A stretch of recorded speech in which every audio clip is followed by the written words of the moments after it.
நாள் அர்ஜுனன் வனப்பகுதி வழியாக சென்று கொண்டிருந்தான். அப்போது ஒரு குரங்கு ராமநாமம் சொல்லி தியானம் செய்து கொண்டிருந்ததை பார்த்தான். அர்ஜுனனுக்கு நீண்ட நாட்களாக அவன் மனதை உறுத்திக் கொண்டிருந்த ஒரு விஷயம் என்னவென்றால், ராமன் மிகச்சிறந்த வில்லாளி என சொல்கின்றனரே, நம்மை விட சிறந்த வீரரா என்ற ஐயம் இருந்தது. அது மட்டுமல்லாமல் சிறந்த வில்லாளியாக இருந்தால் அவர் சேதுவுக்கும் இலங்கைக்கும் இடையே வில்லாலேயே பாலம் கட்டியிருக்கலாமே, ஏன் வானரர்களை வைத்து பாலம் கட்ட வேண்டும் என சந்தேகத்துடன் இருந்தான். வானரமே உன் ராமன் மிகச்சிறந்த வில்லாளி ஆயிற்று, ஆனால் அவர் திறமையில் வலிமை இல்லையா? அவன் சிறந்த வில்லாளியாக இருந்தால் உங்களை வைத்து பாலம் கட்ட உதவி நாடி இருந்திருக்க மாட்டாரே என கேட்டான். அர்ஜுனனின் அந்த ஆணவ பேச்சை கேட்டதும் தியானம் கலைந்த அனுமன் தன் எதிரே நிற்பது அர்ஜுனன் என்பதை உணர்ந்தான்.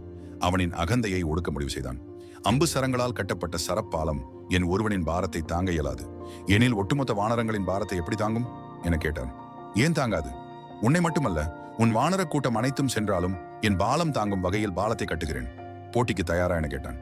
இந்த போட்டியில் நான் தோல்வி அடைந்தால் வேள்வி தீயில் குதித்து உயிர் துறப்பேன் என தன் காண்டீபத்தின் மேல் உள்ள அதீத நம்பிக்கையால் கூறினான். அனுமனோ, அப்படி உன் பாலம் என்னை தாங்கினால் நான் ஆயுள் முழுவதும் உன் சேவகனாவேன் என்றார். போட்டி தொடங்கியதும் அர்ஜுனன் தன் சரப்பாலத்தை கட்டத் தொடங்கினான். அனுமனோ ராமநாமத்தை தன் மனதில் ஜெபித்துக் கொண்டு பாலத்தின் மீது தன் முதலடியை வைத்தான். பாலம் சுக்குநூறாக உடைந்து விழுந்தது. மகிழ்ச்சியில் துள்ளி குதித்த அனுமனை பார்த்து அவமானத்தால் தலை குனிந்து தன் சகோதரர்களை காக்க பாசுபதாஸ்திரத்தை தேடி வந்தேன்.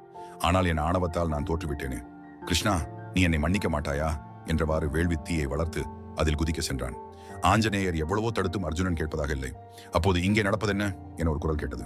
ஒரு அந்தணர் அவர்கள் அருகே வந்து, போட்டி பந்தயம் என்றால் அதுக்கு சாட்சி இருக்க வேண்டும்.